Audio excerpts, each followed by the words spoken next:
Welcome back to another episode of Fluency with Confidence. Today, we're diving deep into one of the biggest challenges for English learners, pronunciation. It's something that can make or break your confidence in speaking, right? But here's the good news. You can master it, and I'm here to show you how. Let's start by talking about those tricky English sounds. Have you ever tried to pronounce words like thorough, though, or through?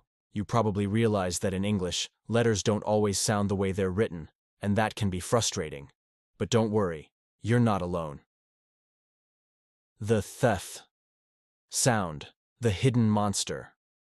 For many learners, one of the most difficult sounds is the th sound, as in think or this. It doesn't exist in many languages, and it's easy to mix up with the s or d sound. But here's the trick. To make the th sound, gently place your tongue between your teeth and blow air out.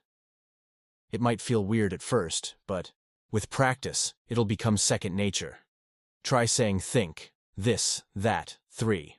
Listen to the soft sound, not harsh like S or D. Don't rush. Embrace the challenge.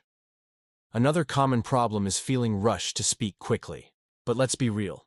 Speaking too fast can lead to mispronunciations and make it harder to understand you, even if you know the words. Instead, take your time and focus on saying each word clearly. Your goal is to communicate effectively, not fast. Practice makes perfect now. Let's get practical. Every day, choose just 5 new words that have tricky pronunciation. Record yourself saying them, and then listen to a native speaker's pronunciation.